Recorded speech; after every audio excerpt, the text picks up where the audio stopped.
नमस्कार, यो हो टेलिभिजनको विशेष सन्दर्भमा स्वागत छ। म शारदा थापा। यति बेला हामी समसामयिक विषयमा कुराकानी गर्नतर्फ लाग्दैछौँ र विशेष गरी आजको कुरा गर्ने हो भनेदेखि करोडौँको लगानी भएको र 2 वर्षसम्म संसदमा थाँतिरहेको नागरिकता सम्बन्धी विधेयक सरकारले फिर्ता ल्याउँदैछ र विशेष गरी यो विषयमा गएको मङ्गलबार मन्त्री परिषदको बैठकले निर्णय गरेको हो र 2 वर्षसम्म जुन नागरिकता सम्बन्धी एउटा विधेयक संसदमा रहेको थियो आज आएर फिर्ता किन हुँदैछ लगायतको समसामयिक विषयमा कुराकानी गर्दैछौँ, जसको लागि आज हामीसँग हुनुहुन्छ नागरिकताकै विषयमा अनुसन्धान गरिरहनु भएको र विशेष गरी उहाँ अधिवक्ता पनि हुनुहुन्छ। पेशाको कुरा गर्ने हो भने उहाँ हुनुहुन्छ एसके तेमेलछेना। हामी उहाँसँग कुराकानी गर्दैछौँ। यहाँलाई स्वागत छ कार्यक्रममा। धन्यवाद। अब जस्तो एकदमै तातो बहसको विषय बनेको छ हैन, यति लामो समय अर्थात् 2 वर्षसम्म चाहिँ संसदमा बसिरहेको नागरिकता सम्बन्धी विधेयक आजबाट सरकारले फिर्ता ल्याएर नयाँ विधेयक ल्याउँदैछ। अब समस्याको समाधान हुन्छ यति धेरै विवादमा रहेको यो नागरिकता सम्बन्धी विधेयकको विषयमा? धन्यवाद यहाँलाई।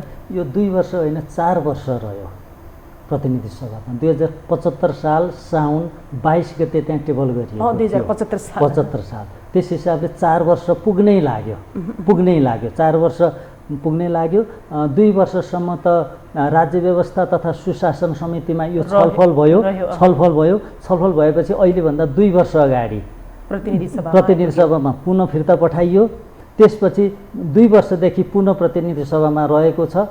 तर अब अहिले पास हुन्छ भनेर मानिसहरूले अपेक्षा गरेका थिए, तर सरकारले गत मङ्गलबार मात्रै फिर्ता लियो। अब यो विधेयक यत्तिकै पास हुँदा समस्याको समाधान हुन्छ हुँदैन, अब फेरि कस्तो विधेयक ल्याइएला र यो विधेयक किन फिर्ता गर्यो भन्ने विषय चाहिँ मुख्य कुरा हो। त यो विधेयक जस्ताको तस्तै पारित गर्दा पनि समस्याको समाधान चाहिँ हुँदैन। नागरिकता समस्याको समाधान चाहिँ यो विधेयकले पनि गर्दैन। नेपालको नागरिकता समस्या यसरी गिजोलिएको छ, नागरिकताको सन्दर्भमा हामी यस्तो भिसिएस सर्कल चक्रव्यूहमा फसेका छौँ कि यसबाट निस्किनै नसकिने जस्तो अवस्था छ। र नेतृत्वले, सरकारको नेतृत्व गर्ने, राजनीतिक दलको नेतृत्व गर्ने व्यक्तिहरूले सुझबुझपूर्ण किसिमले निर्णय नगरिकन, सरसल्लाह नगरिकन यस समस्याबाट हामी निस्कन सक्दैनौँ। अब तपाईँले यति धेरै समस्या छ, अहिलेको विधेयक यदि पास भइदिएको भए पनि समस्या नै थियो भने अब कस्तो विधेयक चाहिँ ल्याउँदाखेरि चाहिँ समाधान हुने खालको र सबैलाई सन्तुष्टि हुने खालको आउँछ त? यो विधेयक अब यहाँलाई मैले भने, मेरो जे अध्ययन छ, म यस विषयमा विद्यावारिधि गर्दैछु, मैले जे भने अब यसरी फसेका छौँ हामी कि यो विधेयक ल्याउँदा पनि समस्याको समाधान हुँदैन, अब नल्याउँदा पनि समस्या यथावत रहन्छ। अब यो किन फिर्ता गर्न लाग्नुभयो उहाँहरूले भन्ने कुरा चाहिँ खुलाउनु भएको छैन। तर यस विधेयकमा 4वटा कुराहरू थिए। यसको अन्तर्निहित तत्त्व 4वटा कुराहरू थिए। एउटा त 2072 साल असोज 3 गतेभन्दा अगाडि जन्मको आधारमा नेपालको नागरिकता पाएका बाबुआमाका सन्तानलाई नेपालको नागरिकता दिने भन्ने एउटा प्रावधान थियो। त्यो प्रावधानको विषयमा अहिलेका सरकार सञ्चालकहरू त्यो विषयमा त्यति विमति छैन उहाँहरूमा। तर उहाँहरू विमति भएको विषय चाहिँ कुनै नेपाली पुरुषले विदेशी महिला विवाह गरेर ल्याउँदाखेरि ती महिलाले 7 वर्षपछि मात्रै नागरिकता पाउने भन्ने एउटा प्रावधान थियो। त्यो प्रावधानको विषयमा नेपाली काङ्ग्रेस पनि सन्तुष्ट थिएन र मधेस केन्द्रित दलहरू पनि सन्तुष्ट थिएनन्। सायद त्यही प्रावधानलाई हटाउनको लागि अहिले विधेयक फिर्ता लिएको हुनुपर्छ भन्ने मेरो बुझाइ छ। अब सन्तुष्ट नहुँदै पनि यो विधेयक फिर्ता लिँदै गर्दाखेरि चाहिँ दलहरू फेरि एक भएर फिर्ता लिइरहेका छन्। यसले के सन्देश दिन्छ त? यसले दिने सन्देश चाहिँ सत्ता आरोहणको लागि र सत्ता संरक्षणको लागि जुनसुकै हरकत गर्न पनि, जुनसुकै गतिविधि गर्न पनि नेपालका राजनीतिक दलहरूको बिचमा मतैक्यता हुन्छ। उहाँहरू जुनसुकै किसिमको गतिविधि गर्न पनि तयार हुनुहुन्छ सत्ता आरोहणको लागि र सत्ताको प्रोटेक्सनको लागि। उहाँहरू जुनसुकै हरकत गर्न पनि तयार हुनुहुन्छ। तर जेन्युन इस्युलाई जेन्युन किसिमले समाधान गर्नको लागि, गम्भीर इस्युलाई गम्भीरतापूर्वक समाधान गर्नको लागि चाहिँ उहाँहरू तत्पर हुनुहुन्न, विषयवस्तुको गहिराइमा उहाँहरू जानुहुन्न। भनेपछि अहिले आएको यो जुन नागरिकता सम्बन्धी विधेयक फिर्ता भनेको सत्ता संरक्षणको लागि सत्ता मोहको कारणले गर्दाखेरि भएको हो। अब भर्खरै महन्त ठाकुर राष्ट्रिय उहाँको जनता समाजवादी पार्टी उहाँको लोकसभा छ कि अर्को लोकतन्त्र समाजवादी भर्खरै उहाँहरूले पार्टी बनाउनु भएको छ। उहाँहरूले शेरबहादुर देउवालाई भेटेर यो विधेयकको विषयमा चाहिँ उहाँहरूले आफ्नो माग राख्नुभएको छ। नागरिकता विधेयकको विषयमा नागरिकता विधेयक हामीले भने बमोजिम भयो भनेदेखि चाहिँ हामी पनि सरकारमा सहभागी हुन्छौँ, गठबन्धनमा सहभागी हुन्छौँ भन्ने आशयको उहाँहरूको चाहिँ साँठगाँठ छ। त्यस कारणले पनि र अरू मधेसवादी दल जनता समाजवादी पार्टी पनि यो वैवाहिक अङ्गीकृत नागरिकताको सन्दर्भमा 7 वर्षको प्रावधान हटाउन उहाँहरू पनि इच्छुक हुनुहुन्छ। त्यसकारण चाहिँ यो कुरा देखा परेको छ। जस्तो अब अहिले यो जुन नेपाली नागरिकसँग विवाह गरेर आएको विदेशी जो महिला हुनुहुन्छ उहाँले 7 वर्षसम्म उहाँसँग सँगै बसेको प्रमाण भएमा चाहिँ उहाँलाई जुन एउटा अङ्गीकृत नागरिकता प्रदान गर्ने व्यवस्था थियो होइन। तर अब अहिलेको यो जुन नयाँ वैवाहिक के अरे यो नयाँ विधेयकमा चाहिँ वैवाहिक अङ्गीकृत नागरिकतालाई थाती राखिएको छ। यसले चाहिँ दीर्घकालीन असर चाहिँ के गर्छ? यसो हो, अहिलेको वर्तमान कानुनमा विवाह भएर आएको 7 वर्षपछि नेपालको नागरिकता पाउने भन्ने कुरा होइन। अहिले विवाह भएर आउने बित्तिकै पाउने प्रावधान छ। अहिलेको प्रस्तावित विधेयक जुन फिर्ता लिन लागि छ त्यसमा चाहिँ विवाह भएर आएको 7 वर्षपछि नागरिकता पाउने प्रावधान थियो, त्यो विवादित रह्यो। त्यो विवादित रह्यो, थाती राखियो अहिले हो, त्यसलाई थाती राख्न खोजियो। हाम्रो अनुमान, मेरो अनुमान त्यसलाई नै थाती राख्नको लागि। यो कुरा बाहिर त आएको छैन, तर म यसै विषयमा अध्ययन गरिरहेको कारणले गर्दा म यति भन्न सक्छु कि यो विषय नै फिर्ता गर्न खोजिएको हो। यहाँ भएका अरू प्रावधानलाई स्थगित गर्नको लागि यो विधेयक फिर्ता लिनुपर्ने कुनै कारण छैन। यहाँले अर्को के भन्नुभएको थियो कि यो फिर्ता यसले दीर्घकालीन असर के गर्छ भनेको? यसले दीर्घकालीन असरको कुरा चाहिँ यस्तो हो, नेपालको नागरिकता कानुन कस्तो बनाउने भन्ने विषय चाहिँ नेसनल इन्ट्रेस्टको विषय हो, राष्ट्रिय हितको विषय हो। हामी भौगोलिक रूपमा कहाँ छौँ, हामी भूराजनीतिक अवस्था हाम्रो कहाँ छ भन्दाखेरि हामी दुईटा ठुल्ठुला विशाल जनसङ्ख्या भएको देशहरूको बिचमा हामी छौँ। अनि हाम्रो सिमाना खुल्ला छ, हाम्रो सबैतिरको सिमाना खुल्ला छ। अनि त्यसपछि आएर फेरि पश्चिमा राष्ट्रहरूको इन्ट्रेस्ट पनि नेपालतर्फ छ। कारण चाहिँ यहाँनिर सर्वशक्तिमान बन्दै गएको चीनलाई उनीहरू यहाँ सेल्टर लिएर कमजोर बनाउन खोज्छ। अनि नेपालको नागरिकता कानुन पनि फितलो भएको कारणले गर्दा विदेशीहरू पनि क्रिमिनलहरू पनि, एउटा इमिग्रेसन छ, क्रिमिनोग्रेसन भन्ने एउटा शब्द कोइन भएको छ यो नागरिकताको सन्दर्भमा, विदेशी अपराधीहरू पनि नेपालमा सेल्टर लिएर बस्न खोज्छ। खुला सिमानाको कारणले गर्दाखेरि जस्तो शरणार्थीहरू, भुटानी शरणार्थीहरू भारत क्रस गरेर यहाँ आएर बसे, अहिले रोहिङ्गाहरू आएर बसेका छन्। अरू 14 देशका शरणार्थीहरूले नेपालमा सेल्टर लिइराखेका छन्, यहाँ बसिरहेका छन्। यावत कुराहरू हेर्दाखेरि नेपालको नागरिकता कानुन कस्तो बनाउनु पर्छ भन्ने विषयमा गहिरो गरी सोच्दा नेपालको नागरिकता कानुन निश्चय नै कठोर प्रकृतिको बनाउनु पर्छ, अलिक रिजिड बनाउनु पर्छ, ताकि विदेशीहरूले सजिलैसँगले नेपालको नागरिकता प्राप्त गर्न नसकुन्। त्यस कुरालाई अब यसको साथसाथै अर्को कुराहरू, देशको भार वहन क्षमता कस्तो छ त भन्दा, अर्थात् देशको आर्थिक क्षमता, आर्थिक स्थिति कस्तो छ भनेर हामी हेर्दाखेरि अहिले 40 लाख, 50 लाख, 60 लाख मानिसहरू रोजगारीको लागि विदेश गएका छन्। महिलाहरू समेत खाडी मुलुकमा गएर हाउसमेडको काम गर्नुपर्ने अवस्था छ। त यो अवस्थामा यो देशको अर्थतन्त्रले यही देशका मुलुकलाई पाल्न सकेको छैन, रोजगारी दिन सकेको छैन भने अब नागरिकता कानुनलाई खुकुलो बनाएर विदेशीहरू किन आयात गर्नु पर्यो? अङ्गीकृत नागरिकता भनेको प्योरली विदेशीलाई दिने नागरिकता हो। विदेशीलाई नागरिकता दिनको लागि यहाँनिर किन एडभोकेसी गर्नु पर्यो? के स्वदेशीले नागरिकता नपाएको भए एडभोकेसी गर्नु त्यो त सर्वथा जायज हो, तर विदेशीलाई नागरिकता दिनको लागि यत्रो जना जबरजस्ती जोर जुलुम किन गर्नु पर्यो, जुन राष्ट्रिय हितको विपरीत छ? कुरा चाहिँ यही हो। यस कारणले गर्दा यी कुराहरूले गर्दा नेपालको कानुन रिजिड बनाउनुपर्छ, कठोर बनाउनुपर्छ, ताकि विदेशीहरूले सजिलैसँग नागरिकता पाउन नसक्ने प्रकृतिको बनाउनुपर्छ। त्यस कारणले गर्दा वैवाहिक अङ्गीकृतको नागरिकता पाउनको लागि पनि निश्चित समय राख्नुपर्छ, निश्चित शर्त राख्नुपर्छ। त्यही त यहाँले भने जस्तो विदेशी नागरिकहरूलाई सहजै रूपमा नागरिकता दिने खालको कानुन बन्नु हुँदैन, कठोर कानुन बनाउनुपर्छ यहाँले त भन्नुभयो होइन। अब यो सँगसँगै चाहिँ जस्तो विवाह नेपाली पुरुषसँग विवाह गरेर आएको महिलाले नागरिकता पाउने कि नपाउने भन्ने चाहिँ ठुलो विवाद रहेको छ क्या। जस्तो अब यसमा चाहिँ अलिकति बायस भइन्छ कि भन्ने कुरा पनि छ। जस्तो जन्मसिद्ध अधिकार हो नागरिकता भनेको भनेर जन्मसिद्ध अधिकारलाई जोडेर पनि फेरि यहाँनिर नागरिकताको कुरा उठाइएको छ होइन। त्यो हिसाबले गर्दाखेरि चाहिँ यो विषयमा चाहिँ के हुन्छ त?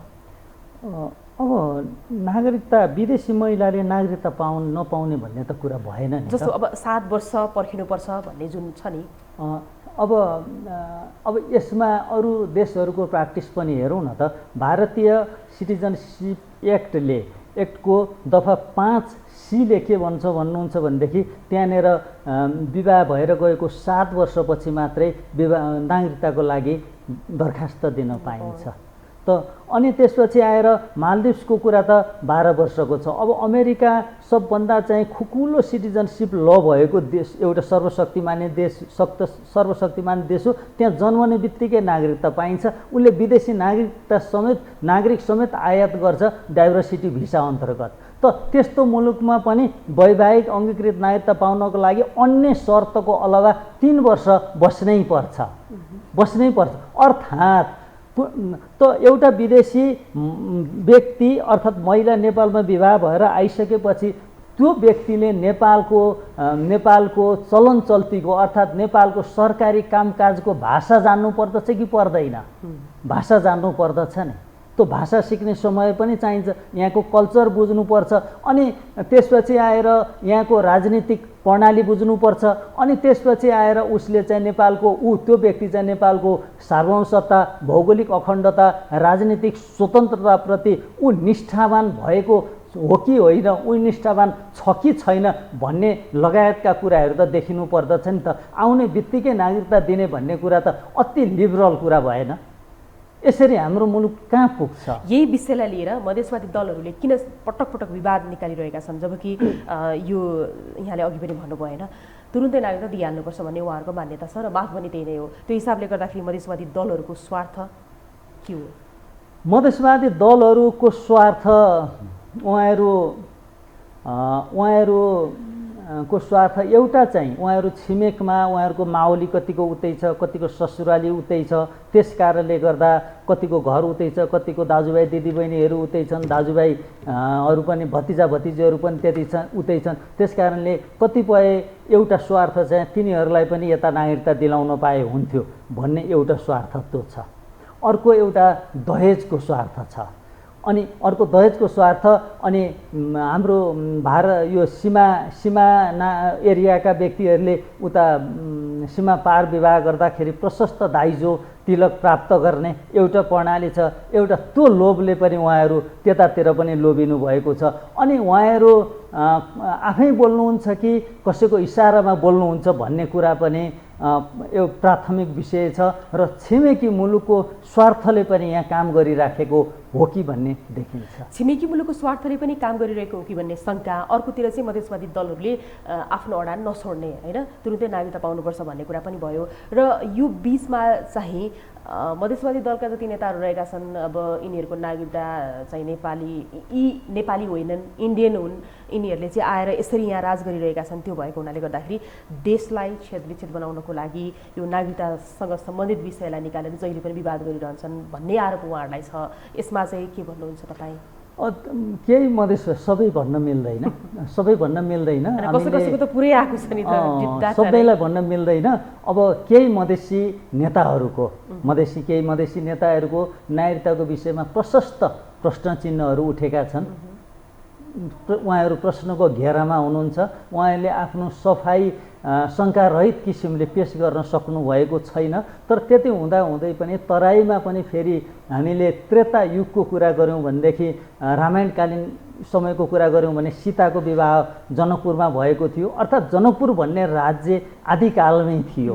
त्यो ठाउँमा मानव बस्ती, मानव बसोबास आदिकालमै थियो। विराट राजाको राज्य विराटनगर मोरङ त्यो एरियामा थियो भन्ने कुरा लुकेको छैन। त्यसै गरी सिम्रौनगढ राज्य थियो, लुम्बिनी पनि राज्य थियो शुद्धोधनको। मानव बस्ती त आदिकालदेखि थियो, तर केही घुसपेट भएका मानिसहरूले, केही शङ्काको घेरामा भएका मानिसहरूले यो नागरिकताको इस्यु चाहिँ उठाइराखेका छन्, लामो समयदेखि उठाइराखेका छन्। उनीहरू आफै बोल्नुहुन्छ कि अर्काको भाषा बोल्नुहुन्छ भन्ने कुरामा अलि गहिरिएर अध्ययन गर्नुपर्दछ। यो विचारणीय पक्ष छ। त्यही त अब आफ्नो पहिचान खोज्न पाउनु उहाँहरूको पनि अधिकार होला होइन, किनभनेदेखि अब हाम्रै नेपालमा रहेका नेपाली दाजुभाइ दिदीबहिनीहरू पनि त विदेशमा गएर त्यहाँको प्रोसेस अनुसार त अगाडि बढ्नुहुन्छ नि नागरिकता पाउनको लागि, सिटिजनसिपको लागि। नेपालमा पनि त्यस्तै खालको चाहिँ हुनु पऱ्यो भन्ने त होला, तर हाम्रो चाहिँ यहाँनिर कस्तो भन्दाखेरि संविधानको कुरा छ, नियम कानुनको कुरा छ, त्यसपछि यता विवादित दलहरूको कुरा छ, त्यो हिसाबले गर्दाखेरि पनि होला होइन। र अब यो बिचमा चाहिँ जस्तो यही नागरिकतासँग सम्बन्धित कुरालाई जोडेर फिजीकरण हुन्छ, सिक्किमीकरण हुन्छ, भुटानीकरण हुन्छ भनेर भन्ने गरिन्छ होइन। अब यो यही बाटोमा जान लागेको हो कि नेपाल खासमा यो चर्चा र बहसको लागि मात्रै हो? उहाँहरूको स्वार्थको कुरा भन्दा उहाँहरूले आफ्नो लागि यहाँ वास्तवमा जसले नेपालको नागरिकता तराईको कुरा गर्दाखेरि हामी अहिले तराईमा केन्द्रित भयौँ। तराईमा जसले नागरिकता पाउनुभएको छैन त्यहाँको सीमान्तकृत वर्गहरू, भूमिहीनहरू छन्, अनि सुकुम्बासीहरू छन्, अनि त्यसपछि आएर चमारहरू, डोमहरू, दुसादहरू लगायतका दलित कम्युनिटीका मानिसहरू छन्। उनीहरू अहिले पनि नागरिकताविहीन छन्। उनीहरू अहिले पनि नागरिकताविहीन छन्। उनीहरूलाई नागरिकताको समस्या छ। तर यो नागरिकता कानुनले उहाँहरू जसरी भनिराख्नु भएको छ त्यसरी त उहाँहरूले नागरिकता प्राप्त गर्नुहुन्न। नागरिकताको समस्या त्यसरी समाधान हुन्न। उहाँहरू चाहिँ विदेशीलाई नै नागरिकता दिनको लागि चाहिँ नेपालीलाई होइन, उहाँहरू नेपालको भूमिको नेपालकै नागरिकता लिनुभएको छ, नेपालकै राजनीति गर्नुभएको छ, नेपालकै राजनीति मार्फत मन्त्री हुँदै उप प्रधानमन्त्री सहित हुनुभएको छ। तर नेपालीले नागरिकता पाएनन् भनेर उहाँहरूको आवाज छैन। उहाँहरूको आवाज चाहिँ विदेशीलाई नागरिकता दिनुपर्छ भन्ने छ। त अङ्गीकृत नागरिकता भनेको प्योरली विदेशीलाई दिने नागरिकता हो। त विदेशीलाई नागरिकता दिनको लागि यति धेरै लडाइँ किन गर्नु पर्यो यो देशको माया हुने मान्छेले? अब यसरी हेरौँ न, फिजीकरणको कुरा यहाँले गर्नुभयो, सिक्किमीकरण र भुटानीकरणको कुरा गर्नुभयो। जस्तो नेपालको निर्वाचन क्षेत्रलाई कसरी विभाजन गरियो त भन्दा जनसङ्ख्याको आधारमा विभाजन गरियो। प्रतिनिधि सभाको जुन सिट सङ्ख्या छ र प्रदेश सभाको जुन सिट सङ्ख्या छ त्यो चाहिँ जनसङ्ख्याको आधारमा विभाजन गरिएको छ। त्यसरी विभाजन गर्दाखेरि र यसै गरी विदेशीहरूको अतिक्रमण तराईमा हुँदै जाने हो भने त बिस्तारै चाहिँ बिस्तारै विदेशी हस्तक्षेप अझै बढ्दै जाने हो कि भन्ने आशंका पनि यथावत छ। जहाँसम्म फिजीकरणको कुरा गर्नुभयो, फिजीकरण भन्ने एउटा डिस्कोर्स नेपालको राजनीतिमा स्थापित चाहिँ भएको छ, तर त्यो एउटा संयोग हो भन्छु मैले। त्यो चाहिँ अलिक फरक छ। अब यो चाहिँ फल्स कन्सियसनेस हो कि भन् जस्तो मलाई लाग्छ। किन भन्नुहुन्छ भने फिजी भन्ने देश भारतभन्दा 11,000 किलोमिटर, 11,000 भन्दा पनि बढी किलोमिटर दक्षिण पूर्वमा अवस्थित छ। यसको बिचमा अस्ट्रेलिया महादेश छ। अब फिजीको जनसङ्ख्या लगभग 6-7 लाख छ है। अब पाउनुहोस्, त्योभन्दा अगाडि फिजीमा यो भारतवर्षमा दक्षिण भारतमा अङ्ग्रेजहरूको शासन हुँदाखेरि सन् 1885 देखि 1920-25सम्म करिब 60-65 हजार सुगर क्यान लेबर उखु काट्नको लागि लेबर अङ्ग्रेजहरूले त्यहाँ पठाए। ती अहिलेको बङ्गलादेशबाट पनि गए, पाकिस्तानबाट पनि गए, भारतबाट पनि गए। केही त नेपालीहरू पनि त्यहाँ पुगेका छन्। त्यो त्यति बेला केही नेपालीहरू पनि फिजीमा पुगेका छन्। अनि त्यस सिलसिलामा सन् 1902मा भारत 1947मा स्वतन्त्र भयो। त्योभन्दा 45 वर्ष अगाडि सन् 1902मा एकजना रामनाथ चौधरी भन्ने व्यक्ति पनि त्यहीँ पुगेछन्, त्यही लटमा गएछन्। अब उनको छोरा कृष्णगोपाल र रामगोपाल भन्ने दुईजना थिए, उनीहरूको जन्म उहीँ भयो। त्यसपछि त्यो कान्छो चाहिँ छोरा कृष्णगोपालको छोरा महेन्द्र चौधरी भन्नेको जन्म पनि त्यहीँ फिजीमै भयो सन् 1942मा। भारत स्वतन्त्र हुनुभन्दा 5 वर्ष अगाडि भारतमा अङ्ग्रेजकै शासन थियो। अनि तिनै महेन्द्र चौधरी अहिले करिब कहिले 15-20 वर्ष अगाडि यस्तै हो कि 2009मा हो कि जस्तो लाग्छ है, कन्फ्युज भयो। उहाँ चाहिँ त्यहाँको प्रधानमन्त्री हुनुभयो अनि त्यही कुरालाई त उहाँ महेन्द्र चौधरी त्यहाँको प्रधानमन्त्री हुँदाखेरि भारतमा दीपावली गरियो। अनि यही इस्युलाई लिएर चाहिँ अब फिजीकरणको कुरा गरिएको छ। अब फिजीमा भारतीय नागरिक प्रशस्त छन्। फिजी मात्रै होइन, भारतभन्दा 3000-4000 किलोमिटर पश्चिममा एउटा मोरिसस भन्ने देश छ। त्यो मोरिसस भन्ने देशको जनसङ्ख्या पनि लगभग आधा भारतीय मुलकै छन्, लगभग आधा भारतीय मुलकै छन्। त्यहाँ पनि भारतीय मुलकै प्रधानमन्त्री भए केही वर्ष अगाडि। ती उत्तराखण्ड रहेछ उनको पैतृक थलो, उनी खोज्दै खोज्दै त्यता आएका थिए। त्यस कारणले गर्दा यो त्यहाँ फिजीसँग भारतको कुनै सामरिक महत्त्वको कुनै त्यस्तो कार्यक्रम पनि छैन, त्यो देशको सामरिक महत्त्व पनि छैन र अरू त्यस्तो त्यो हार्टल्यान्ड थ्योरी अनि रिमल्यान्ड थ्योरीले पनि त्यो देशमा कब्जा जमाउनुपर्छ भनेर कुनै किसिमले पनि गभर्न गरेको देखिँदैन। त्यसकारण यो फिजीकरणको कुरा अर्कै छ। अब सिक्किमीकरणको कुरा त सबैलाई थाहा छँदैछ, ब्यालेट मार्फत सिक्किम कब्जा गरेको भारतले भन्ने कुरा। अनि भुटानको कुरा, भुटानका चाहिँ अन्तर्राष्ट्रिय सम्बन्ध र सुरक्षा सम्बन्धी चाहिँ अम्ब्रेला चाहिँ भारतले हेर्छ, त्यो कुरा भयो। अब बिस्तारै सिक्किमीकरणको अब यस्तै हुँदै जाँदाखेरि जस्तो विक्रम सम्बन्ध 2062-63 पछि जन्मस्थानको आधारमा 2046 साल चैत्र मसान्तभन्दा अगाडि जन्मेकाहरू सबैलाई नेपालको नागरिकता दिने भनेर चाहिँ नागरिकता दिइयो, लटमा नागरिकता बाँडियो। त्यो एउटा चाहिँ त्यति बेलासम्मका कसले पाएका थिएन सबलाई नागरिकता दिइयो। त्यो एउटा चाहिँ भयङ्कर ठुलो राष्ट्रघात त्यहाँ भएको छ। 62-63 भन्दा पछाडि नेपाल नागरिकता ऐन 2063ले डरलाग्दो राष्ट्रघात गरेको छ, हेर्नुहोस् है त। अब त्यसपछि त्यो बाटोबाट सबै छिराए। अब छिराउनु पर्ने एउटा बाटो चाहिँ यो अङ्गीकृत नागरिकतालाई यथावत राख्ने, वैवाहिक अङ्गीकृत नागरिकतालाई यथावत राख्ने, यसलाई संशोधन हुन नदिने। अनि त्यसपछि त अनि बसोबासको आधारमा चाहिँ अलिकति खुकुलो बनाइसकेपछि त अर्को लटमा चाहिँ 10-20 लाख छिराइसकेपछि त कुरा अलिकति फरक पर्न सक्छ नि त। अब यो एउटा चाहिँ योजनाबद्ध रूपमा चाहिँ भएको जस्तो मैले महसुस गरेको छु। अब त्यही त यो वैवाहिक अङ्गीकृत नागरिकतालाई थाती राख्नुको कारण चाहिँ यहाँलाई त्यस्तो लाग्छ? मलाई त्यस्तो लाग्छ। अब यसलाई यो वैवाहिक अङ्गीकृत नागरिकतालाई अलिकति रिजिड बनाउने प्रयास भएको थियो, अलिक कठोर बनाउने प्रयास भएको थियो। नेपालको इन्ट्रेस्टमा, नेपालको नेसनल इन्ट्रेस्टमा, नेपालको हितको पक्षमा यो गर्ने अलिकति प्रयास हुन लागेको थियो। तर यो नदिने प्रपञ्च भइरहेको छ भन्ने मैले आकलन गरेको छु। भनेपछि अब यो जुन चाहिँ थाती राखिएको छ अब नेपालको हित को लागि भएन, हित विपरीत भयो। नेपालको हितमा बन्न लागेको थियो त्यो। तर अब यहाँ रणनीति के भयो? अब रणनीति अनेक भयो, अनेक रणनीति। भनेपछि अब नेपालको हित विपरीत चाहिँ यो नागरिकता सम्बन्धी विधेयक अहिले पनि पेश गरिँदैछ भनौँ न।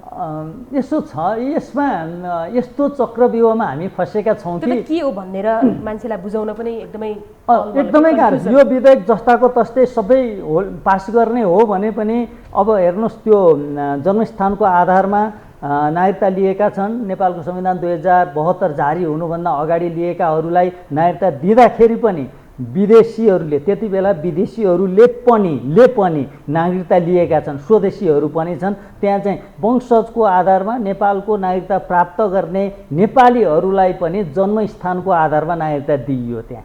हेर्नुहोस्, अब तिनीहरूको सन्तानलाई नागरिकता दिनुपर्ने बाध्यता छ, त्यो नदिए हुँदैन। त्यो दिनको लागि यो कानुन आवश्यक छ। यो कानुन ल्याउँदा फेरि विदेशी त्यही क्राइटेरिया अन्तर्गत विदेशीका सन्तानले पनि नागरिकता पाउँछन्। अब एउटा कुरा हेरौँ, कति दुःखद छ। अब जन्मस्थानको आधारमा नागरिकता पाए 2062-63 पछि एकजना बाबुले, एकजनाको उदाहरण लिउँ, कुनै बाबुले नागरिकता पाए। अब उहाँको छोरीको फेरि नेपालीसँगै विवाह भयो, अब त्यो छोरीले त्यो बुहारीले त्यो नागरिकता पाउन सक्नुहुन्न। कसरी भन्नुहुन्छ भने यही समस्या छ। कस्तो डरलाग्दो छ। अब कसरी भन्नुहुन्छ भनेदेखि जन्मस्थानको आधारमा नागरिकता पाएका व्यक्तिहरूको सन्तानलाई अहिले नागरिकता दिन रोकेको छ। त्यस आधारमा त्यो छोरीले नागरिकता पाउनुहुन्न, बुहारी भएर गइसक्नुभयो, नागरिकता पाउनुहुन्न। नेपालकै छोरी जो नेपालमै जन्मनु भयो, नेपाली भाषै बोल्नुहुन्छ, यहीँ जन्मनु भयो, यहीँ हुर्किनुभयो, यहीँ बस्नुभयो। उहाँको आमा नेपाली हो, बाबु पनि नेपाली हो। तर त्यो गलत किसिमले चाहिँ जन्मस्थानको आधारमा नागरिकता दियो। अब त्यो छोरीले उता बाबुकोतिरबाट पनि नागरिकता प्राप्त गर्न सक्नु भएन, यता श्रीमानको तर्फबाट पनि नागरिकता प्राप्त गर्न सक्नु भएन, त्यो कुरा छँदैछ। तर आजकै मितिमा कुनै विदेशी केटीले नेपाली केटासँग विवाह गरेर आउँदाखेरि चाहिँ तत्काल नागरिकता पाउनुहुन्छ। मेरो कुरा स्पष्ट भयो। विदेशी केटीले विवाह गरेर आउँदा चाहिँ तत्कालै नागरिकता पाउनुहुन्छ। तर त्यही केटी नेपाली आमाको नेपाली बाबुको छोरी हो, नेपालमै जन्मेको छ, यहीँ हुर्केको छ, यहीँ बसेको छ, सब नेपाली हो, त्यसमा कुनै शङ्का छैन, तर उसले नागरिकता पाउन सक्दैन।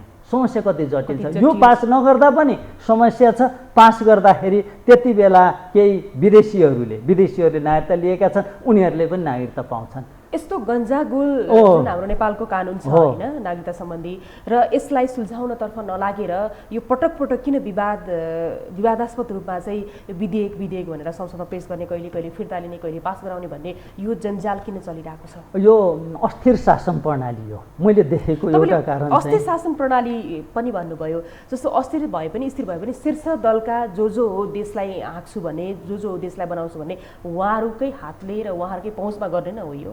अब यसमा उहाँहरूले नि गर्ने हो। उहाँहरू गम्भीरतापूर्वक यो नागरिकता समस्यालाई समाधान गर्न चाहनुहुन्न।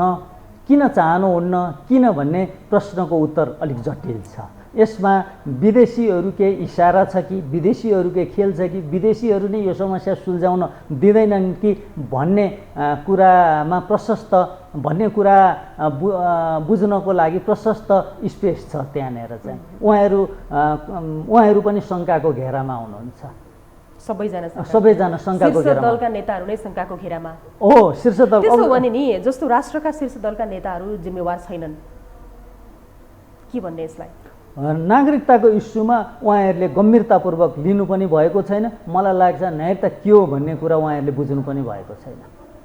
नागरिकताको इम्प्याक्ट के हुन्छ भन्ने कुरा उहाँहरूले तत्काल सत्तारोहण गर्नको लागि, सत्ता संरक्षणको लागि त उहाँहरूलाई यो भर्याङ भएको छ। अनि ल यति नागरिकता दिनु पर्यो, अब यस्तो छ भन्दा त्यहाँबाट हामीलाई भोट आउँछ, ल त्यसो भने दिने। भोटको राजनीति मात्रै छ, चुनावको राजनीति मात्रै छ, सत्ताको राजनीति मात्रै छ, व्यक्तिगत स्वार्थको राजनीति मात्रै छ। तर राष्ट्रिय हितको, यो नेपाल भन्ने देशको, नेपालका जनताको हितमा चाहिँ यो नागरिकता सम्बन्धी बुझाइ उहाँहरूको स्पष्ट छैन। तर एकजनाले होइन, दुईजनाले होइन, जस्तो एक दुईजनाको पो हाम्रो स्वार्थ थियो भनेर मधेसवादी दलका नेताहरू त हिँड्नुहुन्छ नि त आफ्नै स्वार्थको लागि। उहाँहरूको त प्रश्नै झल्किएको पनि छ होइन। र सबै दलका सबै नेताहरू किन अहिले एक भएका त भनेको के प्रश्न चाहिँ? सबै दलका सबै त राजनीति गर्नलाई हो। सबै त अहिले त एक भएका छैनन्। त्यसो पनि होइन, केही बाहेक अहिले के अपवाद छ। तर ठुलो दलको मान्छे, अब नेपाली काङ्ग्रेसले 2046 सालभन्दा पछाडि 48मा नेपाली काङ्ग्रेस 47 भन्दा पछाडि नेपाली काङ्ग्रेसले नेपालको नागरिकता कानुनलाई फितलो बनाउनको लागि, लिबरल बनाउनलाई अनेकौँ प्रयास गर्यो। तर त्यो प्रयास सफल भएको थिएन। अनि त्यसपछि 2062-63को आन्दोलनभन्दा पछाडि अनि त्यसपछि चाहिँ त्यो एउटा अलिक फरक किसिमको वातावरण सिर्जना भयो। त्यो वातावरण सिर्जना भएको अवस्थामा जन्मस्थानको आधारमा नागरिकता दिने भनेर चाहिँ उहाँहरूले 2063 साल कार्तिक 22 गते 7 राजनीतिक दल र नेपाल कम्युनिस्ट पार्टी माओवादीले एउटा सहमति गरे। त्यो सहमतिले चाहिँ 2046 साल चैत्र मसान्तभन्दा अगाडि नेपालमा जन्मनेहरूलाई जन्मस्थानको आधारमा नागरिकता दिने भनेर एउटा ठुलो निर्णय गर्यो। त्यो निर्णय वास्तवमा यो राज्यको विरुद्धमा थियो, त्यो राष्ट्रद्रोह थियो। त्यो राष्ट्रद्रोह त्यहाँबाट सुरु भयो। त्यसपछि त नागरिकता ऐन बन्यो, नेपालको संविधान अन्तरिम संविधान बन्यो, त्यसले चाहिँ नागरिकता दिन थाल्यो। त्यति बेला चाहिँ एउटा त्यो विदेशीहरूलाई नागरिकता दिने त्यो एउटा नाटक मञ्चनको चाहिँ त्यो एउटा प्रयासको चाहिँ एकदम क्लाइमेक्समा पुगेर दिए। अनि अब धेरै बिग्रिसक्यो। त्यही त यति बेला त माहौल बिग्रिसक्यो र एक पक्षले के भन्छ भन्दाखेरि 2036-37 सालदेखिबाट वितरण गरिएको नागरिकता पनि खारेज गर्नुपर्छ भनेर पनि लागि परेका छन् क्या। विरोधका आवाजहरू त्यसैपट्टि आइरहेको छ। यो सम्भव होला त? सम्भव होला कि नहोला, होइन नागरिकता खारेज गर्ने सम्भावना त कति होला भन्ने हुन्छ कि? छानबिन चाहिँ गर्नुपर्ने हो, छानबिनको दायरामा ल्याउनु पर्ने हो। 2036 साल 37 साल वैशाख 20 गते जनमत सङ्ग्रह भयो। त्यस्तो जनमत सङ्ग्रहमा चाहिँ थुप्रै विदेशीहरूलाई पनि नेपालको नाउँवली मतदाता नाउँवलीमा चाहिँ नाम समावेश गरियो भन्ने कुरा हामीले सबैले सुनेको विषय हो। त्यसपछि 37 साल पुस 1 गते नेपालको संविधानमा तेस्रो संशोधन गरियो। त्यो तेस्रो संशोधनले चाहिँ त्योभन्दा अगाडि नेपालमा विवाह भएर आएका महिलाहरूले नेपालको नागरिकता पाउनको लागि 5 वर्ष पर्खनु पर्थ्यो। त्यो 5 वर्षको प्रावधान चाहिँ त्यो 37 सालको जनमत सङ्ग्रहभन्दा पछाडि हटाइयो भनेपछि त्यति बेला नागरिकता ललाई लिबरल उदार बनाइयो। यसको कारण के हो त? के 36 सालको जनमत सङ्ग्रहमा विदेशीहरूको योगदान थियो? त्यो योगदान थियो होला र त विदेशीलाई। किन अङ्गीकृत नागरिकता भनेको त प्योरली विदेशीलाई दिने हो नागरिकता हो। विदेशीलाई नागरिकता दिनको लागि किन उदार कानुन बनाइयो त? त्यति बेला अरू नागरिकता पनि ब्याकडोरबाट बाँडियो भनेर त प्रशस्त छ, तर नीतिगत रूपमा कानुन संशोधन गरिएको विषय चाहिँ त्यो थियो। त्यसपछि 46 सालभन्दा पछाडि नागरिकता कानुनलाई लिबरल बनाउन लागि प्रयासहरू भए, तर त्यो प्रयास सफल भएन। 58 समय भए त्यो प्रयास, 56 57 समय भए त्यो प्रयास सफल भएन। त्यसपछि 62 63 आएर त बल्कमै एकदम थोकमै दिइयो नागरिकता। कसलाई नागरिकता चाहिन्छ त्यो खुल्ला किसिमले दिइयो, बाँडियो जन्मस्थानको आधारमा बाँडियो। त्यो जन्मस्थानको आधार भनेको जसोली भन्ने थ्योरी हो, अर्थात् जुन भूमिमा जन्मेको हुन्छ त्यसलाई त्यसै भूमिको नागरिकता दिने भनेपछि त्यो चाहिँ एकदम सबभन्दा खुल्ला लिबरल थ्योरी हो सिटिजनसिपको। अनि त्यसमा पनि केही प्रमाणहरू देखाउनु पर्ने थियो। अन्य प्रमाण देखाउन नसक्दाखेरि 3 जना व्यक्तिहरूले सिफारिस गरिदिएको आधारमा चाहिँ नागरिकता दिन सकिन्थ्यो। त्यसै अनुसार 3 जनाले सिफारिस गरिदिने, नेपालको नागरिकता दिने भनेर त्यसरी चाहिँ नागरिकता चाहिँ थोकमै वितरण गरियो। यो नागरिकता सम्बन्धी ऐन कानुन किन यस्तो फितलो भएको? 2009 सालमा चाहिँ बनेको भनेर भन्ने सुनिन्छ क्या, त्यो डेटा छ होइन? अब अहिलेसम्म आइपुग्दाखेरि पनि नेपालको नागरिकता सम्बन्धी कानुनको कुनै सल्युसनै छैन। विवाद एकदमै अल्झन बिल्झन हुन्छ नि। यो किन भइरहेछ अहिलेसम्म? हो, ठिक छ। नेपाली नागरिकता ऐन 2009मा सबैभन्दा पहिलो बजे नेपाली नागरिकता ऐन 2009 सबैभन्दा पहिला 2009 साल असारमा आयो। अनि त्यो चाहिँ पहिलोचोटि आएको थियो, त्यो लिबरल थियो। त्यो बेलाको अवस्था पनि त्यस्तै थियो। किन हामीले त्यो सन्दर्भमा त्यसलाई गाली गर्नु भन्दाखेरि पनि त्यो सन्दर्भलाई हामीले लिएर हेर्नुपर्छ। कुनै पनि विषयलाई त्यो स्थान र टाइमको आधारमा हामीले मूल्याङ्कन गर्नुपर्छ। त्यति बेला तराईमा त पहाडका मान्छेहरू जाँदा पनि जाँदैनथे, बस्दा पनि बस्दैनथे, औलोको डर छ भन्थे। अनि त्यो समयमा लिबरल बनाइयो, नागरिकता कानुन लिबरल बनाइयो। त्यसपछिको संविधानमा अन्तरिम संविधान त त्योभन्दा अगाडि आएको थियो। नेपाल अधिराज्यको संविधान 2015मा पनि नागरिकता सम्बन्धी कुनै प्रावधान राखिएन, तर नेपालको संविधान 2019मा आएर त्यसलाई रिजिड बनाइयो, अब कठोर बनाइयो। 2019मा आएर कठोर बनाइयो। 19मा पनि त्यो जन्मस्थानको आधारमा नागरिकता जो जन्मेको छ जन्मने बित्तिकै पाउने सिद्धान्तलाई चाहिँ त्यसले पुस 1 गते पछाडि नपाउने भनेर स्टप गर्यो। त्यसपछि वैवाहिक अङ्गीकृतको चाहिँ विवाह हुने बित्तिकै पाउने यथावतै राखेको थियो। 33 सालमा नेपालको संविधानमा दोस्रो संशोधन भइसकेपछि चाहिँ 5 वर्षको प्रावधान राखियो, त्यसलाई 37मा हटाइयो। 5 वर्षको राखिएको थियो वैवाहिक अङ्गीकृत नागरिकता पाउने। 33 सालमा 5 वर्षको राखिएको थियो, 37 सालमा आएर त्यो हटाइयो। भनेपछि अनि त विवाह भएर आउने बित्तिकै पाउने भयो, जुन अहिले पनि छँदैछ। अब अहिले चाहिँ यसलाई 7 वर्ष बनाउन लागि। अर्थात् अब यहाँले सोध्नु भएको चाहिँ किन यस्तो भएको छ भनेर हामीले भन्दाखेरि स्वतन्त्र रूपमा नेपालको नागरिकता कानुन स्वतन्त्र रूपमा नेपालका विधायकहरूले बनाउँदैनन् कि नेपालको पार्लियामेन्टले नेपालको नागरिकता कानुन स्वतन्त्र रूपमा बनाउन सक्दैन कि नेपालका नेताहरू नेपालको नागरिकता कानुन बनाउन स्वतन्त्र छैनन् कि भन्ने जस्तो अनुभूति मलाई हुन्छ। भनेपछि कसैको इसारामा देश चलिरहेको छ भन्ने कुरा प्रष्ट यहाँबाट पनि हुन्छ भन्ने कुरा हो। नेपालको सरकार परिवर्तन यहाँनिर सुनिएको छ। डाक्टर बाबुराम भट्टराईले 8-10 वर्ष अगाडि नेपालको सरकारको चाबी विदेशीहरूको हातमा रहेछ भनेर पनि उहाँले एउटा अभिव्यक्ति दिनुभएको थियो। अनि हामीले बेला बखतमा सुन्ने गर्छौँ नेपालमा सरकार विदेशीहरूले चाहे भने कुनै पनि बखतमा गिराउन पनि सक्छन् र गठन पनि गर्न सक्छन्, विघटन पनि गर्न सक्छन्। कुनै पनि बखतमा विदेशीहरूले चाहे भने नेपालका राजनीतिक दलहरूलाई जुटाउन पनि सक्छन्। फुटाउन पनि सक्छन्। यी विभिन्न परिस्थितिले यी घटनाक्रमको अध्ययन गरेर हेर्दाखेरि नेपालको सार्वभौमसत्ताको अभ्यास नै नेपाली जनताका प्रतिनिधिहरूले गरेका छैनन् कि भने जस्तो आभास हुन्छ।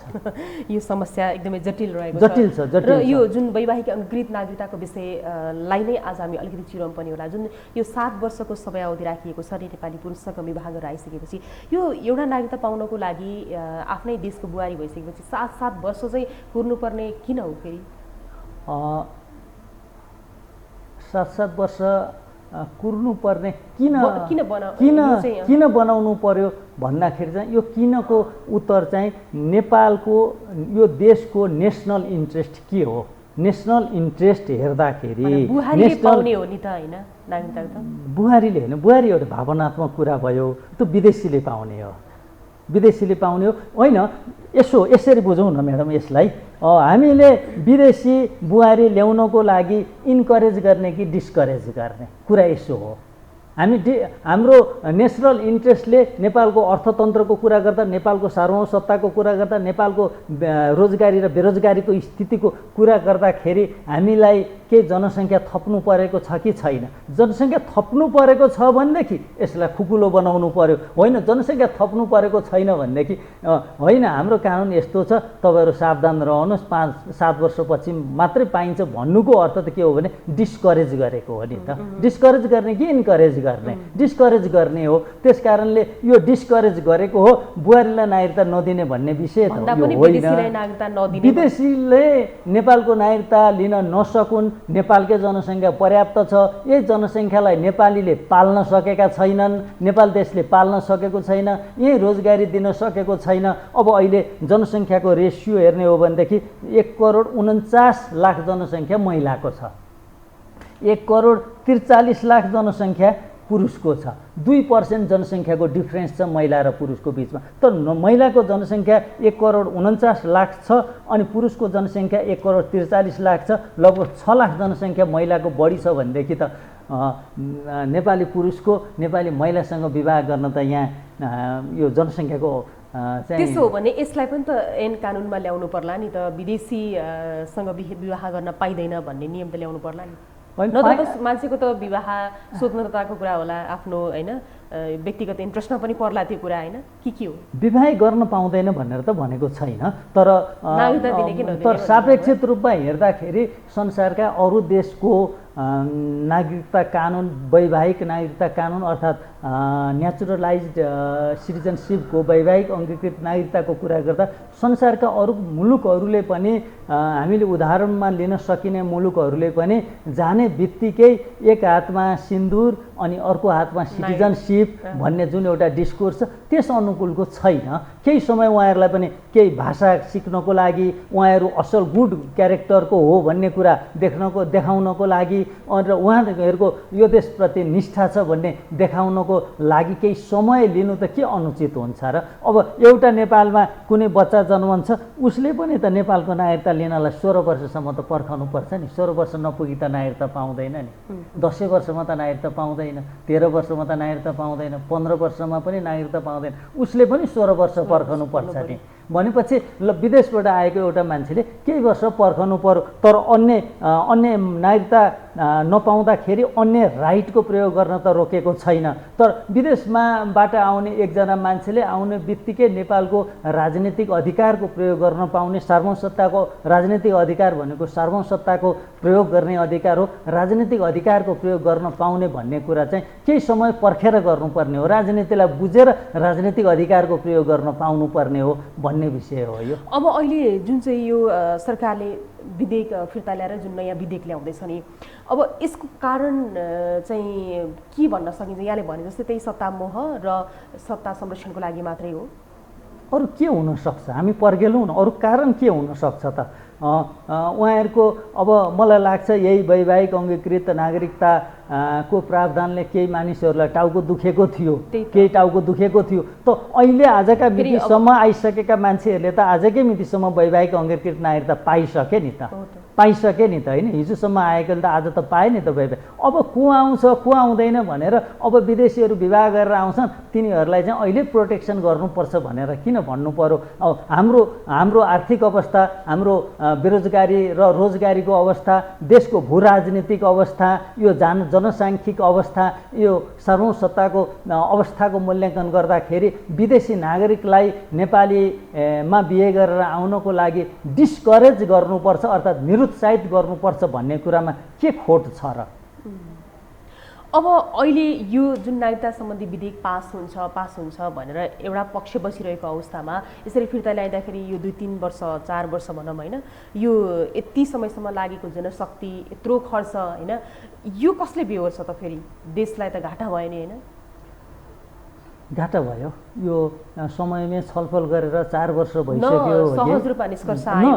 अझ अहिले पनि फेरि नागरिकताको समस्या त अहिले पनि समाधान हुँदैन। नागरिकताको समाधान त केही टाठाब्याठाले नागरिकता लिए, विदेशीहरूले त्यो हुलमुलमा नागरिकता लिए 62-63 भन्दा पछाडि। तर नेपालको नागरिकता समस्या त जिउँका त्यौँ नै छ।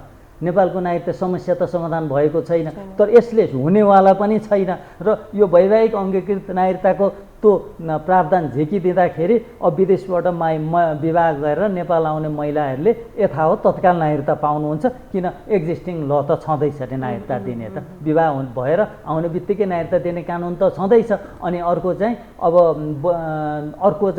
अरू प्रावधानहरू पारित गर्दा चाहिँ जन्मस्थानको आधारमा नागरिकता लिएकाहरूले, जन्मको आधारमा नागरिकता लिएका विदेशीका सन्तानहरूले पनि अब उनीहरूको पनि वैधता पाउँछन्, उनीहरूले पनि नागरिकता पाउँछन्। एकातिर नागरिकता कानुन कठोर पनि बनाउन नसकिने भयो, अर्कोतिर पहिला जे जति विदेशीहरू छिरेका थिए तिनीहरू सबै वैध हुने भए। यस्तो स्थितिमा छौँ हामी, जटिल अवस्थामा छौँ। तर यो जुन चाहिँ यो संसदीय अभ्यासको कुरा गर्दाखेरि नै, जस्तो विधेयकै कुरा गर्ने हो भने पास गर्ने, फेल गर्ने या स्थगित राख्ने, के त त्यो फेरि प्रोसेसको कुरा होला, नियमित प्रक्रियाको कुरा होला नि होइन? फास्ट्यागबाट अस्ति एमसिसी पास गर्नुभयो नि उहाँहरूले होइन, उहाँहरूले एमसिसी पास गर्नुभयो नि। अब यो देशको हितमा काम गर्नुको लागि चाहिँ त्यस्तो हुँदैन। के छ, कहाँबाट सञ्चालित हुन्छन्, कहाँबाट के हुन्छ, कस्तो छ, यो कुरा बडो बुझेर नसक्नु छ। यहाँ कहाँबाट सञ्चालित छन्? यहाँलाई के लाग्छ? यहाँले यति लामो समय चाहिँ अध्ययन पनि गरिरहनु भएको छ। अब 36 सालपछि नागरिकता ऐनमा परिवर्तन भयो, अनि 46 सालपछि परिवर्तन अनेकौँ प्रयासहरू भए, 62-63 पछि परिवर्तन भयो। अनि 36 को मतदाता नामावलीमा चाहिँ जनमत सङ्ग्रहको नामावलीमा विदेशीहरूको नाम लेखाइएको थियो भन्ने कुरा आम चर्चाको विषय भयो। 46 सालको आन्दोलनमा चाहिँ अनि भारतीय नेताहरू यहीँ नेपालमै आएर चाहिँ यो पञ्चायती शासनलाई यहीँ लल्कारेको कुरा कसैबाट लुकेको छैन। चन्द्रशेखर लगायत आएर अनि 62-63 पनि माओवादी जनयुद्ध पनि नेताहरू पनि विदेशी भूमिमा बसेर चाहिँ जनयुद्ध सञ्चालन गरेको भन्ने कुरा पनि कोहीबाट लुकेको छैन। अनि 12 गते समझदारीमा पनि भारतीयहरूको भूमिका थियो, भारतीय संस्थापनको भूमिका थियो भन्ने कुरा पनि कोहीबाट लुकेको छैन। अनि त्यसो भइसकेपछि यो विदेशीहरूले गरे नेपालको राजनीतिक परिवर्तनमा गरेको योगदानको कदर स्वरूप यहाँ नागरिकता दिइन्छ कि विदेशीलाई भन् जस्तो मैले महसुस गरेको छु। यो योगदानको कदर, अब मैले केही योगदान गरेँ भनेदेखि मलाई कसैले सम्मान पत्र दिन्छ, यहाँलाई सम्मान पत्र दिन्छ, त्यसै गरी नागरिकताको प्रमाणपत्र दिएर पो सम्मान गरेका हुन् कि जस्तो अनुभूति भइरहेछ। कठोर कानुन बन्नुपर्छ यहाँले भन्नुभयो नागरिकता सम्बन्धी होइन, कस्तो खालको कठोर कानुन बन्यो भने नागरिकताको सन्दर्भमा विवाद आउँदैन? सबैभन्दा पहिला यो यतिन्जेलको भद्रगोल स्थितिलाई, यो बिग्रिएको स्थितिलाई समाधान गर्नको लागि प्रतिनिधि सभाले नै आफ्नो एउटा समिति बनाएर छानबिन गरेर सर्वशक्तिमान समिति प्रतिनिधि सभा आफैले राष्ट्रिय सभा प्रदेश सभाका मान्यहरू राखेर या सर्वोच्च अदालतको पूर्व प्रधान न्यायाधीश न्यायाधीश आदि कोही राखेर त्यसरी एउटा समिति बनाएर यो पहिला चाहिँ यो बिग्रेका कुराहरूलाई सपक्कसँग सबै नेपालीले नागरिकता पाउन सक्ने वातावरणको सिर्जना गर्नुपर्छ। त्यो वातावरणको सिर्जना नगरुन्जेलसम्म यो भद्रगोलको अवस्था यथावतै रहन्छ। त्यसपछि सबै वंशजको आधारमा मात्रै नागरिकता प्राप्त गर्ने, तर नागरिकता बाबु र आमाको आधारमा प्राप्त गर्नु पर्यो, बाबु वा आमाको आधारमा होइन। बाबु र आमाको आधारमा सन्तानको बाबु पनि हुन्छन्, छोराछोरीका आमा पनि हुन्छन्। बाबु र आमाको तर यहाँ त आमाको नामबाट नागरिकता पाउनुपर्छ भनेर यत्रो धेरै चाहिँ बहस भइरहेको छ र बहसकै कारणले गर्दाखेरि चाहिँ केही सहज पनि भएको छ नि त होइन? ठिक छ, आमाको नामबाट पनि पाउनुपर्छ र बाबुको फन्डामेन्टली मौलिक रूपमा बाबु र आमाको नामबाट नागरिकता पाउनुपर्छ। ठिक छ, बाबुको ठेगान नभएको केही अवस्थाहरूमा आमाको नामबाट पनि नागरिकता पाउनुपर्छ। आमाको नामबाट पनि नागरिकता पाउनुपर्छ। त्यस्ता केही कन्डिसनहरूमा आमाको नामबाट पनि नागरिकता पाउनुपर्ने ती व्यवस्थाहरू अहिलेको कानुनमा पनि छँदैछ। अब त्यो कानुनमा पनि यथावतै राख्नुपर्छ। त्यसरी ती अवस्था अब कहिलेकाहीँ आमा नभएको अवस्था पनि हुनसक्छ, त्यो बाबुको नामबाट पनि मात्रै पनि पाउनुपर्छ। त बाबु र आमाको नामबाट पाउनुपर्छ मौलिक रूपमा। त्यसपछि बाबुको ठेगान नभएको अवस्थामा आमाको नामबाट, आमा पनि हुनुहुन्न भनेदेखि बाबुको नामबाट पाउने ती व्यवस्थाहरू पनि हुनुपर्दछ। अनि यो अङ्गीकृत नागरिकता, जुन अङ्गीकृत नागरिकता हो, प्योरली विदेशीलाई दिने नागरिकता हो। त्यो विदेशीलाई दिने नागरिकता चाहिँ एउटा बसोबासको आधारमा दिइन्छ, र अर्को वैवाहिक अङ्गीकृत हुन्छ। यो दुईटा मात्रै हो मूल रूपमा है, मूल रूपमा। अब यहाँ चाहिँ यो अहिलेको कानुनमा चाहिँ कुनै महिलाले नेपालमा सन्तान जन्माएको छ, विदेशीसँग विवाह भएको छ, सन्तान जन्माएको छ र त्यो सन्तान नेपालमै जन्मिएको हो र नेपालमै बसोबास गरिरहेको छ भने त्यस्तो सन्तानले अङ्गीकृत नागरिकता पाउने भन्ने एउटा प्रोभिजन छ। त्यो अङ्गीकृतको अर्को भेरिएसनको कुरा मात्रै गरेँ। कसरी अङ्गीकृत, 3 प्रकारले अङ्गीकृत हुने भयो। तर मूल रूपमा त 2 प्रकारको अङ्गीकृत भयो, एउटा बसोबासको, एउटा विवाहको। त यो दुवैलाई चाहिँ व्यवस्थित गरेर रिजिड बनाउनुपर्छ आमा र बाबुको नामबाट। अनि आमाको नामबाट केही कन्डिसनहरू तोकेरै गर्नुपर्दछ। जस्तो भनौँ न, एकजना विदेशी महिला विवाह भएर आउनुभयो नेपालमा, उहाँले नागरिकता पाउनुभयो। अब फेरि त्यो महिलाले त्यो श्रीमानसँग डिभोर्स भइसकेपछि उहाँको नागरिकता त यथावतै रहन्छ। अब उहाँले विदेशी केटासँग फेरि विवाह गर्नुभयो भनेदेखि चाहिँ त्यो विवाह गरेपछि उनको सन्तानले नागरिकता पाउने कि नपाउने त? त्यो कुरा त कानुनमा स्पष्ट छैन। त्यो पाउने नपाउने त्यो एउटा स्पष्ट छैन। अर्को कुरा, नेपाली पुरुषले कतिजना विदेशी महिलासँग विवाह गर्न पाउने? एकजनासँग पाउने कि 2जनासम्म पनि पाउने कि 3जनासम्म पनि पाउने कि कतिजनासँग पाएर उसले वैवाहिक अङ्गीकृत नागरिकता पाउने दिन सक्ने उसको हैसियत हुन्छ? हो त एउटा मात्र राख्नु पर्यो नि त होइन? एउटा मात्र राख्नु पर्यो नि त यसलाई त। त्यसकारण सबै कुरा व्यवस्थित रूपमा कानुनमा उल्लेख गर्नुपर्दछ, सो द्याट काहीँ पनि लुप होल नहोस्, काहीँ पनि कसैले पनि त्यो छिद्रको प्रयोग गरेर नागरिकता प्राप्त गर्न नसकोस्। त नेपाल र नेपालीको हितको लागि नागरिकता कानुन बनाउँदाखेरि आपत्ति मान्नुपर्ने विषय के छ र? भनेपछि अहिले अब यो नेपालको हित विपरीत चाहिँ काम भइरहेको छ अहिलेसम्मको स्थितिमा। नागरिकता कानुनको सन्दर्भमा 2037 सालभन्दा यता आएर नेपालको हित विपरीत काम भइरहेको छ। यहाँलाई यो जानकारीको लागि धेरै धेरै धन्यवाद। हस्, धन्यवाद। दर्शकवृन्द, हामी यति बेलासम्म यो टेलिभिजनको विषय सन्दर्भमा अहिले एकदमै बहसको विषय बनिरहेको नागरिकता विधेयकको सन्दर्भमा हामीले कुराकानी गऱ्यौँ। नागरिकता अनुसन्धानकर्ता तथा नागरिकतासँग सम्बन्धित विषयमा नै अनुसन्धान गरिरहनु भएको हुनुहुन्थ्यो अधिवक्ता एसके तिमेल सिन्हा। हामी उहाँसँग कुराकानी गर्दथ्यौँ। उहाँसँगको यो कुराकानीसँगै आजको लागि विशेष सन्दर्भको समय सकियो। यो हो टेलिभिजन हेर्दै गर्नुहोला। शारदा थापा बिदा हुन्छु। नमस्कार।